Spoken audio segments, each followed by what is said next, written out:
उसके बाद मुझे एक और भयंकर बीमारी हुई, टिटनेस, और उस बीमारी में मेरी मृत्यु हो गई। हॉस्पिटल से डॉक्टर ने डेड बॉडी को डिस्चार्ज करके मेरे भाई के हाथ में दे दिया, ले जाइए, अभी ये नहीं बची है, ख़त्म हो गई है। और मेरे भाई मेरी लाश लेके घर पहुँचे। घर में हमारे सब रिश्तेदार जमा हो गए और पड़ोसी लोग भी है। सब ने कहा, अरे शांता, इतनी छोटी उम्र में बच्ची मर गई। कोई कहता नहीं, चलो बेचारी का कोई तो है नहीं, वो इतना दुख उठा रही थी, इतने सालों से मर गई तो अच्छा है। अब मरने के बाद दफनाने का इंतज़ाम, हमारे रिश्तेदार, मेरे ताए चाचा सारे कहते हैं इसको जलाएंगे, हमारी सरदारों की बेटी है, वहाँ ले जाएंगे। मेरे भैया ने कहा नहीं नहीं, मेरी बहन है, क्रिश्चियन है, यीशु को मानती है, हम क्रिश्चियन चर्च में लेके जाएंगे। दोनों में लड़ाई शुरू हो गई और चाचा लोग सब नाराज़ होके चले गए। उसके बाद मेरे भाई एक पादरी साहब के पास गए, दिल्ली के बिशप बने थे बाद में वो, पहले उस समय पादरी थे, पादरी एरिक विक्टर जोनाथन। उनको जाके, एंग्लिकन चर्च है, उनको बोला मेरी बहन को दफनाने के लिए आपके कब्रिस्तान में जगह मिलेगी। उन्होंने कहा हमारे यहाँ तो जिनका चर्च में मेंबरशिप होती है उनके लिए ही जगह होती है।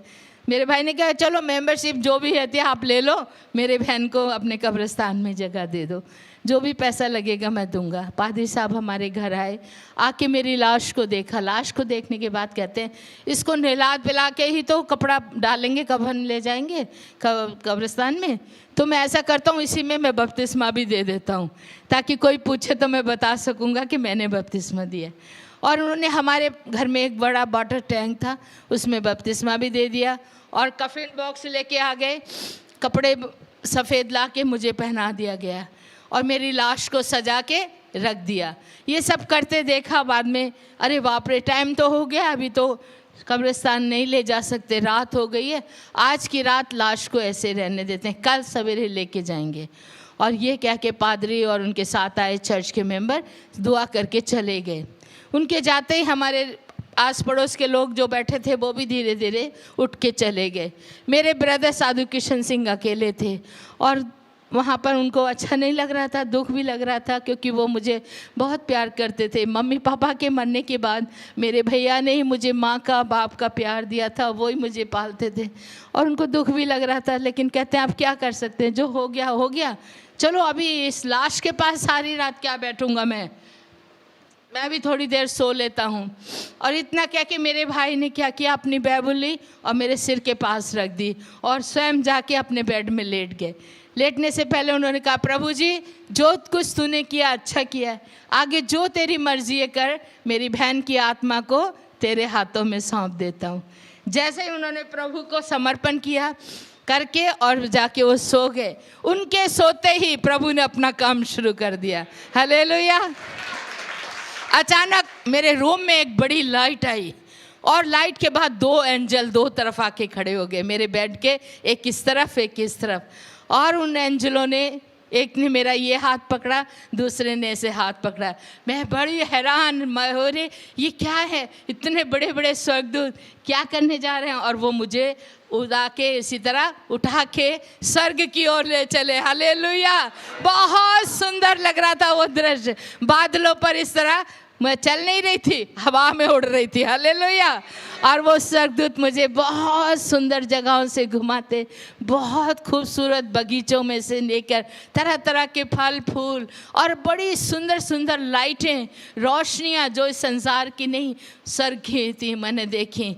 और वहाँ बहुत से लोग सफ़ेद वस्त्र पहने, सिरों पर सोने के मुकुट लगे, प्रभु की महिमा स्तुति आदर सम्मान कर रहे।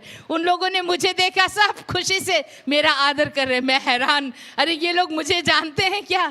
और वो उनको देखते देखते फिर प्रभु का दास लोग, स्वर्गदूत लोग मुझे एक बड़े से सोना का भवन था उसके सामने ले गए। वहाँ की सड़कें भी सोने की थी और उस पर चलकर हम उस बड़े हॉल के सामने खड़े हुए जाकर, और हॉल का दरवाज़ा अपने आप खुल गया, वो भी सोने का दरवाज़ा। अंदर देखा तो बहुत रोशनी, पूरी लाइट से भरा हुआ था। और फिर लाइट को थोड़ा ऐसे करके अंदर जाके देखती हूँ, इधर भी 12 सिंहासन, इधर भी 12 सिंहासन, उन पे कोई बैठे हुए थे। बीचों बीच में एक बहुत बड़ा सोने का सिंहासन था और उस सिंहासन पे यीशु मसीह बैठा था। हालेलुया। और मुझे उनके सामने ले जाके खड़ा कर दिया गया। पवित्र पवित्र सामर्थ्य परमेश्वर, युगानुयुग जीवता परमेश्वर, ऐसे तरह था कि मैं वहाँ पर प्रभु के दूतों के द्वारा उनकी महिमा को सुन रही थी। जब मुझे सामने प्रभु के चरणों में रख दिया, स्वर्गदूत मुझे रख के पीछे हट गए और प्रभु का हुक्म सुनने के लिए सब लोग शांति हो गए, ऐसे देख रहे थे। मैं नीचे पैरों को देख रही थी प्रभु के, और मेरा मन खुशी से झूम रहा था। अरे वाह, मैं कितनी भाग्यशाली हूँ, मुझे सीधा स्वर्ग में प्रभु के चरणों में आना पड़ा है। और उसी वक्त प्रभु ने मेरी तरफ देखा और कुछ बोलना चाहते थे, लेकिन मैंने सोचा मैं भी प्रभु का चेहरा पहले देखूं, और वैसे करके आंखें उठा के उनके चेहरे की ओर देखना चाहा, लेकिन उनका चेहरा नहीं देख सकी। वहाँ पर एक बड़ा सा सूरज चमक रहा था, हालेलुया, और उनके इतनी रोशनी थी कि मैं यीशु के मुखमंडल को नहीं देख पाई। लेकिन उसी वक्त एक बड़ा मीठी आवाज़ से प्रभु ने मुझे मेरा नाम लेके पुकारा, कहा, बेटी शांता, तुझे ये जीवन मैं वापस लौटाता हूँ। तू दुनिया में जा और जाके सबको बता मैं ही जिंदा खुदा हूँ और मैं बहुत जल्दी आने वाला। हालेलुया। ये था, मुझे प्रभु ने दोबारा जीवन दिया। अपना सिर, मेरे सिर पे प्रभु ने अपना हाथ रखा और मुझे नीचे की ओर धकेल दिया, और मुझे ऊपर से एकदम नीचे गिरना शुरू हुआ, और गिरते गिरते गिरते गिरते एकदम नीचे पहुंची। जैसे ही मैंने पैर जमीन पे रखे, आंखें खुल गई। आंखें खोल के देख रही हूँ मैं कहाँ हूँ, कहाँ आ गई। देखा तो वो मेरा ही बेडरूम था, लेकिन कैसे गिरी हूँ, कहाँ से गिरी हूँ। फिर ऊपर की तरफ देखा तो ऊपर आकाश खुला हुआ नजर आ रहा था। हालेलुया। पूरी हमारी छत खुली हुई और ऊपर से एक बड़ी लाइट मेरे ऊपर फोकस हो रही थी, जैसे कोई ऊपर से बड़ी लाइट जला के मेरे ऊपर चाहे वो कर रहा है, और वो स्वर्ग तक वो लाइट जा रही थी। और उसे देखते मैं ज़ोर ज़ोर से अपने भाई साधु किशन सिंह को बुलाना शुरू कर दिया, भैया जल्दी आओ, भैया देखो स्वर्ग खुला है, प्रभु जी मुझे वापस दुनिया में छोड़ के जा रहे हैं। उन्होंने मेरी आवाज़ नहीं सुनी। मैं उनके पास जाके उनको उठाया, भैया उठो, भैया उठो। मेरे भाई आंखें बंद करके बोलते, कौन है तू, कौन डिस्टर्ब कर रही। मैं क्या, मैं शांता। कहते, ले शांता तो मर गई है, उसकी लाश उधर पड़ी है, तू कौन है, अपना नाम बता।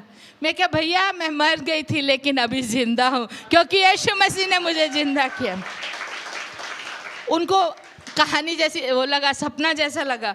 मैंने कहा, आप आंखें तो खोलो, मैं इधर खड़ी हूँ।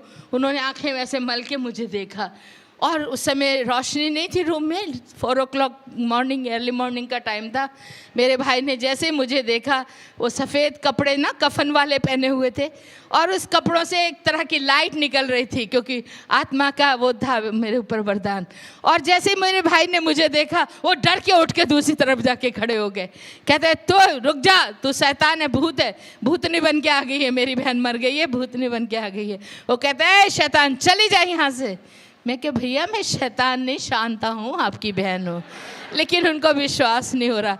वो जल्दी से गए मेरे बिस्तर पे, जहाँ पे मेरी लाश पड़ी थी, वहाँ से चादर हटा के देखते हैं वाइट चादर है, लेकिन मेरा शरीर वहाँ नहीं था, मैं मतलब मेरा लाश नहीं है। वो मेरी लाश को ढूंढ रहे हैं इधर उधर रूम में। मैंने कहा, भैया आप वो क्या ढूंढ रहे हैं, मैं तो आपके पीछे खड़ी हूँ, मुझे देखो। कहते, तू खड़ी हो जा, दूर रहे, मेरे से पास मत आ। मैं क्या, हाँ नहीं, क्यों, क्या है बात है। तो उनको लग रहा था कि मैं भूतनी हूँ। बाद में कहते, मैं छू के देखूंगा, क्योंकि भूत के तो शरीर नहीं होता है, उसको पकड़ो तो हाथ में नहीं आता है ना। तो उन्होंने कहा, मैं छू के देखूंगा। मैंने कहा, ये लो देखो। मैंने ऐसे हाथ कर दिया, मेरे भाई ने डरते डरते मेरा हाथ पकड़ा। हाथ पकड़ते ही उनके हाथों में मेरा उंगलियों का स्पर्श हुआ, और वो कहते, अरे सच में तू तो शांता ही है। मैं क्या, वही तो मैं कह रही हूँ, मुझे यीशु मसीह ने जिंदा किया है। इतना सुनते मेरे भाई उसी वक्त नील डाउन होके प्रभु का धन्यवाद करने लगे, और मैंने उनको सब बताया स्वर्ग में कैसे कैसे मैंने क्या देखा और प्रभु ने कैसे मुझे वापस भेजा है। वो कहते, मैं पादरी को जाके बता के आता हूँ, नहीं तो उन्होंने कब्र खुदवा देनी है। वो दौड़े दौड़े गए पादरी क्या। पादरी कहता है, अरे भाई इतना जल्दी, अभी तो टाइम लगेगा, कब्र खुदवाएंगे, थोड़ा ठहरो। कहते, नहीं अभी आपकी कब्र की ज़रूरत नहीं है। क्यों? मेरी बहन को यीशु मसीह ने जिंदा कर दिया।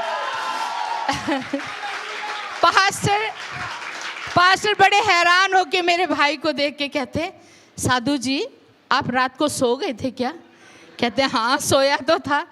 हाँ, वही तो आपने सपना देखा होगा, कहाँ मरी हुई जिंदा हुई होगी। कहते अरे नहीं, सच बोल रहा हूँ, वो सपना नहीं है, सच्चाई है, मेरी बहन जिंदा है, आप चल के देखो।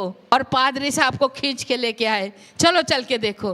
पास्टर ने आके मुझे खड़े देखा, आंखें खुली की खुली रही। कहते अरे ये शांता कल लाश पड़ी थी, आज खड़ी हुई है। हालेलुया। और मैंने कहा पास्टर जी, प्रभु ने मुझे भी जीवन दिया है। ओ बड़े खुश हो गए। कहते हैं इस बाइबल से मैंने हज़ारों बार प्रचार किया।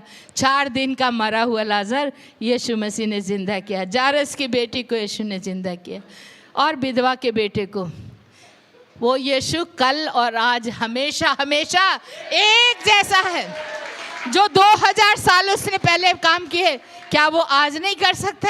हालेलुया। वो आज भी कर रहा है और भी करता रहेगा।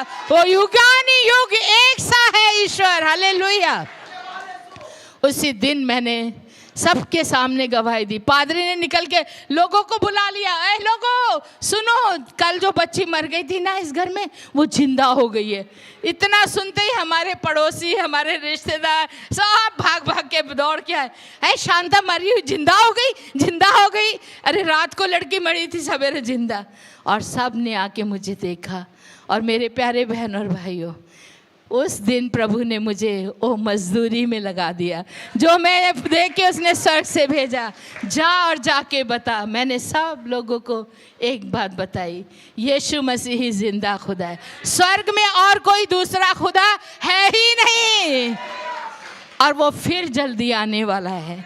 आप उस पर विश्वास करो। मेरे प्यारे बहन भाइयों, इस तरह प्रभु ने मुझे जीवन दिया, और उसी दिन से मैंने अपने आप को प्रभु को अर्पण किया। पहले वाली शांता मर गई, अब ये जिंदा जो है जीवन जो मेरे पास है वो यीशु मसीह का है, और इस जीवन को मैं यीशु के लिए देती हूँ।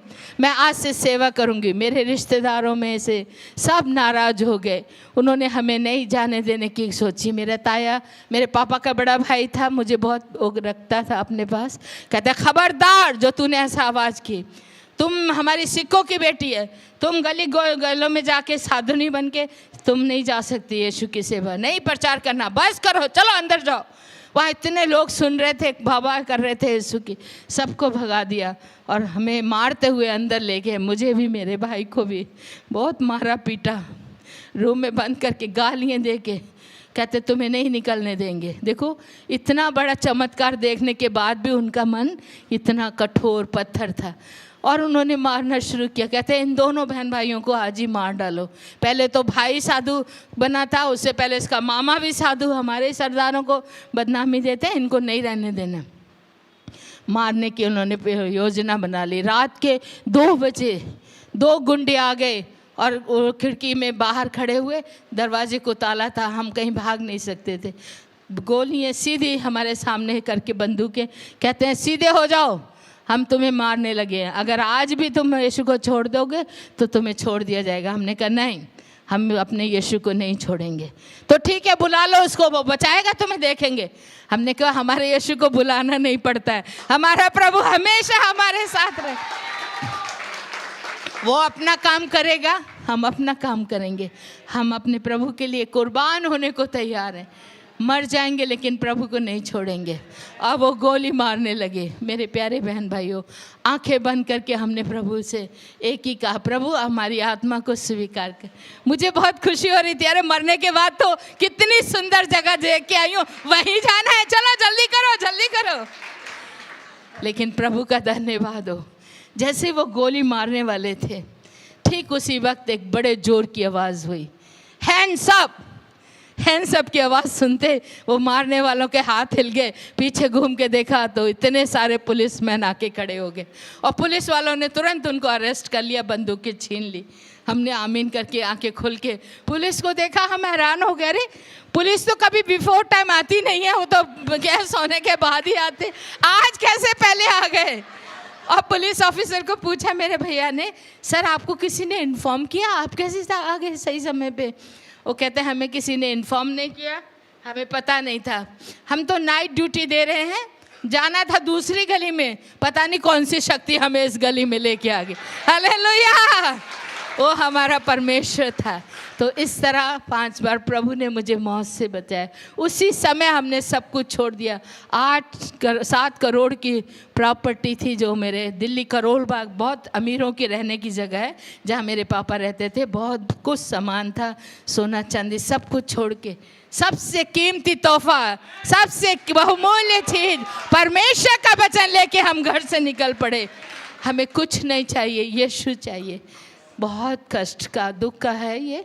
इसके आगे मैंने बहुत तरह तरह से परमेश्वर की से गुजरी हूँ। मैं आपको फिर समय शाम का भी होगा बताऊंगी। पर ये बता दूं कि जिस समय घर से निकले हमारे ताया जी ने फिर भी हमें मारने की कोशिश की।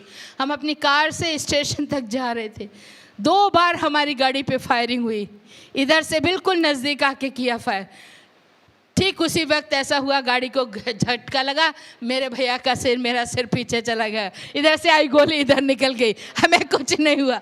दूसरी बार भी ऐसे ही हुआ, दोबारा भी उन्होंने फायर किया, फिर प्रभु ने बचा लिया। हालेलुया। और हम स्टेशन पे पहुंच गए। स्टेशन पे जाके कहा जहाँ की भी टिकट ट्रेन मिलेगी हम उसी में चले जाएंगे, और हम सोचेंगे प्रभु हमें वहाँ ले जाना चाहता है। वहाँ पहुँचे तो इस प्लेटफार्म पे एक गाड़ी खड़ी थी, आसाम जा रही थी, उस पर आसाम मेल लिखा था। अरे ठीक है, प्रभु शायद हमें आसाम ले जाना चाहता है, हम यहीं जाएंगे। मेरे भाई ने पॉकेट में हाथ डाला मनी पर्स निकालने के लिए, लेकिन वहाँ मनी पर्स ही नहीं था। कहते लो शांता, पैसे भी तो घर छोड़ के आ गए, अब इस टिकट कैसे लेंगे। तभी प्रभु ने एक पास्टर को वहाँ भेज दिया, और वो पास्टर ने हमारे लिए 2 टिकटें ला के दी और हमें ट्रेन में बैठा दिया। जैसे ही हम ट्रेन में बैठे, ट्रेन फास्ट हो गई, चलने लग गई। पास्टर से कहा भाई साहब कोई एड्रेस वेड्रेस किसी का है तो हमें दीजिए। वो अपनी डायरी निकाल के लिख रहे थे, लेकिन लिखने के बाद देना चाहा, इतने में ट्रेन इतनी फास्ट हो गई वो हमें ना दे सके, ना एड्रेस दे सके, ना कोई रुपया। हम लोग बिना पैसे के, बिना एड्रेस के, केवल टिकट मिल गया था हमें रंगिया जंक्शन तक का, उसमें सफ़र किया। मेरे भाई ने मुझे समझाया तभी, शांता अभी हमारा परीक्षा काल शुरू हुआ है। हर विश्वासी को परीक्षा से गुजरना है। जब तक आग को सोने में नहीं, आग में सोने को नहीं डाला जाएगा, सोना शुद्ध नहीं होता है। प्रभु हमें शुद्धिकरण करने के लिए परीक्षा में डाल रहा है। तुम घबराना मत, भूखे मर जाना लेकिन यीशु को नहीं छोड़ना। मैं क्या, हाँ भैया बिल्कुल। और किसी के आगे हाथ नहीं फैलाना, कभी किसी से नहीं मांगना। मेरे मामा साधु किशन सुंदर सिंह भी कभी किसी से मांगते नहीं थे, मेरे भाई साधु किशन सिंह ने भी कभी नहीं मांगा। उन्होंने मुझे भी यही सिखाया, मांगना है तो खुदा से मांगना है और किसी से नहीं। मैं क्या, ठीक है। 5 दिन तक मेरे प्यारे बहन और भाइयों भूखे प्यासे उस ट्रेन में हमने यात्रा की। दूसरे लोग खाना खाते थे, हम आंखें बंद करके बैठ जाते थे या उठ के दूसरी साइड चले जाते थे, लेकिन किसी से खाना नहीं मांगा। इस तरह पानी पी के, वो भी टेप का पानी, ट्रेन में गंदा जड़ा होता है वो ही पीते थे। उन दिनों में ये बोतलें वगैरह नहीं होती थी, वो ही पी के बड़ा मुश्किल था। 2-4 आने पैसे भी नहीं थे जिससे हम एक चाय या बिस्कुट भी ले सके। एक अमीर का बच्चे, इतना कष्ट उठाना बहुत असंभव मुश्किल होता है, लेकिन मैं प्रभु का धन्यवाद करती हूँ, उसने मुझे जिंदा रखा और ताकत दी। चुपचाप बैठे हुए हम चलते रहे, प्रभु की सेवा करते, और एक ही कहा, चाहे कुछ भी हो जाए मैं अपने यीशु को नहीं छोड़ूंगी, मैं अपने प्रभु की सेवा करूंगी। 6ठे दिन हम रंगिया जंक्शन पहुंच गए। रंगिया पे उतरते हमने देखना शुरू किया, यहाँ कोई चर्च होगा, हम चर्च में जाएंगे। लेकिन वहाँ एक भी चर्च नहीं। किसी को पूछा, वो कहते क्या चर्च, यहाँ कोई चर्च वर्च नहीं है, यहाँ कोई क्रिश्चियन नहीं रहता, भागो भागो यहाँ से। सब लोग हमें धुतकार रहे थे। कभी भी मैंने ऐसा नहीं सुना था। हमारे घरों में हम लोगों की बहुत बड़ी इज्जत, लेकिन उस समय प्रभु यीशु के नाम को लेने से हमारा ठुकराया जा रहा था, लेकिन कोई बात नहीं है, फिर भी चलते रहे। 6 दिन के भूखा हो गए थे, बहुत कमज़ोर थी, छोटी थी, 14 साल की बच्ची, आप सोच सकते हैं। कई बार बेहोश होके गिर गई, फिर मेरे भाई पानी डाल के उठाते। हम पूरा शहर घूम लिया, सचमुच में वहाँ एक भी चर्च नहीं है। आप आज जाके देख लीजिए, रंगिया में एक भी चर्च नहीं है। थक के हार के फिर स्टेशन पे आके बैठ गए, और स्टेशन पे बैठ के रो के प्रार्थना करते हैं, प्रभु जी तेरी क्या मर्जी है हम नहीं जानते, तू यहाँ हमें क्यों लाया है तू ही बता।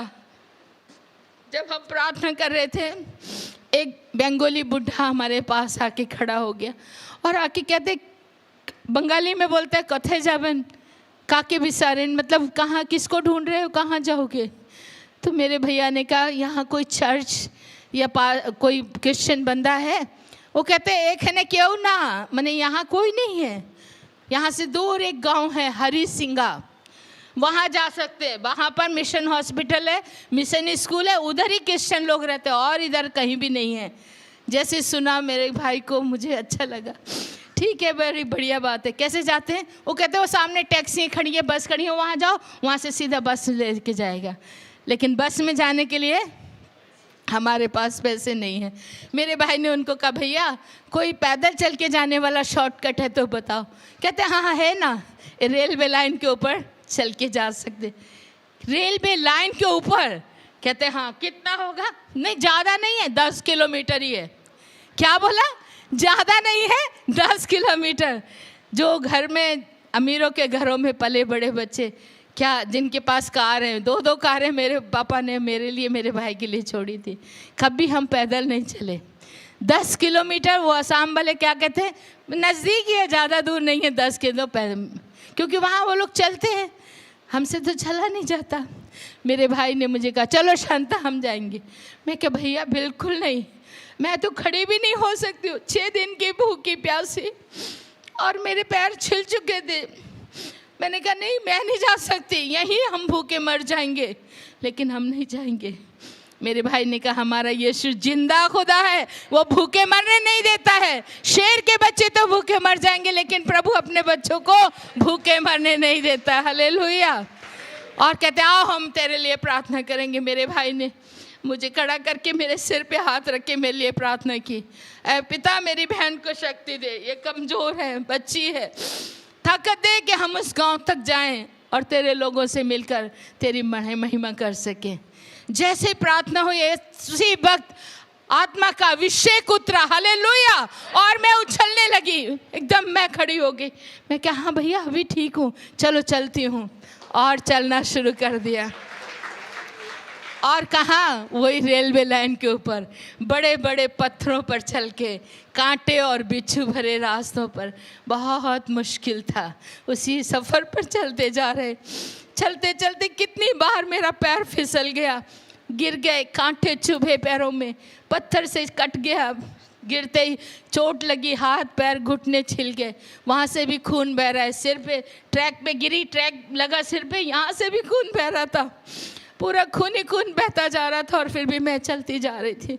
मेरे भाई ने मुझे देखा, मेरी आंखों से आंसू बह रहे थे। कहते शांता ये तो गलत कर रही है तू।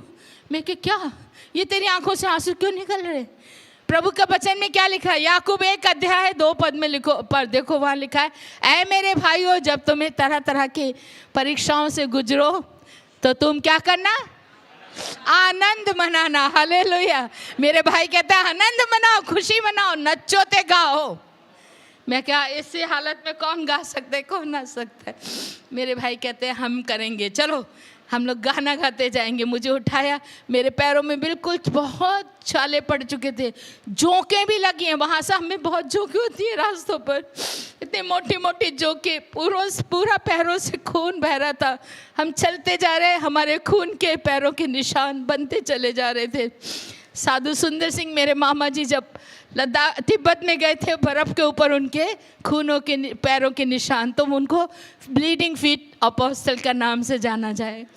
आज मैं और मेरे भाई कभी उसी रेलवे लाइन पर खून के निशान पड़े हुए हैं जहाँ से हम चल के गए। रात के 12 बजे जाके उस गांव में पहुँचे, बहुत मुश्किल था। पहुँचने के बाद एक घर को दरवाज़ा जाके खटखटा, भाई साहब दरवाज़ा खोलिए। बाहर क्रॉस का निशान था, इसलिए हमने सोचा एक ज़रूर क्रिश्चियन घर है। दरवाजे पे आवाज़ दी, नहीं खुला। फिर मैं चिल्लाई, aunty ji, mummy ji, please दरवाज़ा खोलो।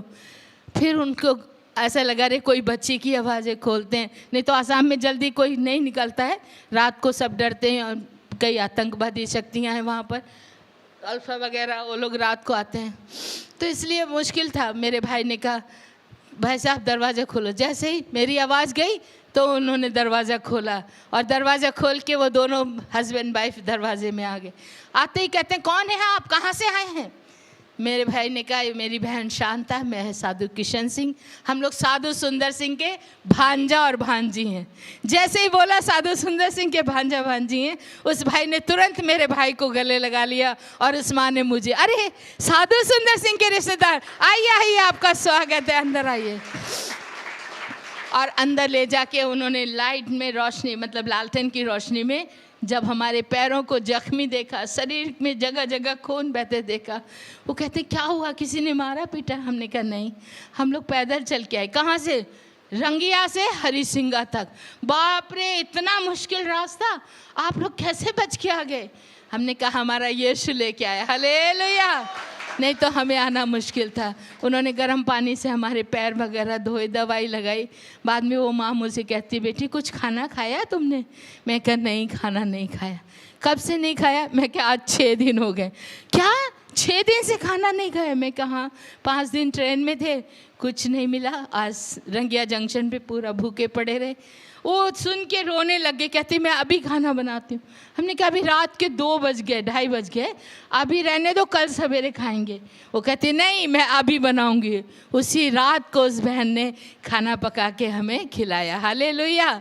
इस तरह वहाँ आसाम में हम पहुँचे, और प्रभु ने हमें वहाँ पर बहुत जगह जगह पर बड़े दुखों के बीच से निकाल कर वहाँ पर हमारी सेवकाई को बढ़ाया। अभी भी हम वहीं हैं, और वहाँ पर हमारे पास अभी प्रभु ने एक आश्रम दिया है। भाई राय जाके देख कर आए हैं, और यहाँ से और भी 2-3 लोग गए, हमारे आश्रम को देखा। आज प्रभु ने हमें सब कुछ दिया है। मत्ती 6:33 में लिखा है, पहले परमेश्वर की राज और धर्म की खोज करो तो तुम्हें सब कुछ दिया जाएगा। तो मेरे प्यारे बहन और भाइयों, उस परमेश्वर ने बड़ी बड़ी संकट मुसीबतों से हमें बचाकर यहाँ तक लाया है, और आगे भी वो ही चलाएगा, क्योंकि वो जिंदा खुदा है, हालेलुया। और वो अपने लोगों की सुधि रखता है, कभी नहीं छोड़ता, कभी नहीं भूलता। आंखें बंद करेंगे, प्रार्थना में जाएंगे। अगर कोई चाहता है उनके लिए स्पेशल प्रार्थना हो, बीमार हैं या बे औलाद हैं, प्रभु ने मुझे वरदान दिया, किसी के बच्चे नहीं होते तो उनके लिए प्रार्थना करती हूँ तो तुरंत प्रभु देता है। बहुत सी गवाहियाँ हैं। ऐसे लोग भी मेरे से मिलना चाहें तो उनके लिए प्रार्थना करूँगी, और अभी अगर खड़ा होना चाहते हैं तो खड़ा हो जाएंगे। कोई बीमार है तो वो भी खड़े हो सकते। किसी नौजवानों में किसी को नौकरी की ज़रूरत है, समस्या है, या परिवार में लड़ाई झगड़ा, किसी भी तरह का दुख परेशानी है, आप खड़े हो सकते। कर्जे के नीचे दबे हुए हैं, उससे भी प्रभु छुटकारा देगा। पिता आप सबों को आशीषित करे। प्रार्थना करेंगे, आंखें बंद कर लें, चुपचाप से प्रभु की ओर ध्यान दें।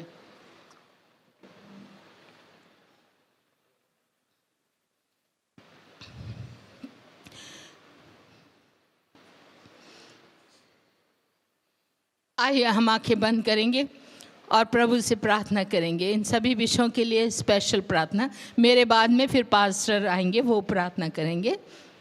Hallelujah, hallelujah, hallelujah.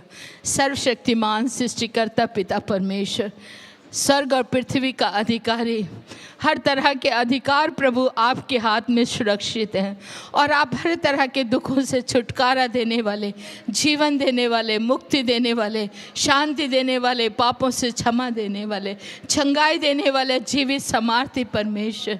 प्रभु मैं इस समय इस सभी बहन भाइयों को जो यहाँ पर खड़े हैं, किसी भी तरह की इनकी समस्याएं हैं, परेशानियां हैं, दुख हैं, मुसीबतें हैं, प्रभु इनसे इनको छुटकारा दे, क्योंकि पिता परमेश्वर मैंने अपने अनुभव से जाना है कि तू जिंदा खुदा है, तू सुनता है दुआ को, तू पूरा करता है हर एक की मुराद को।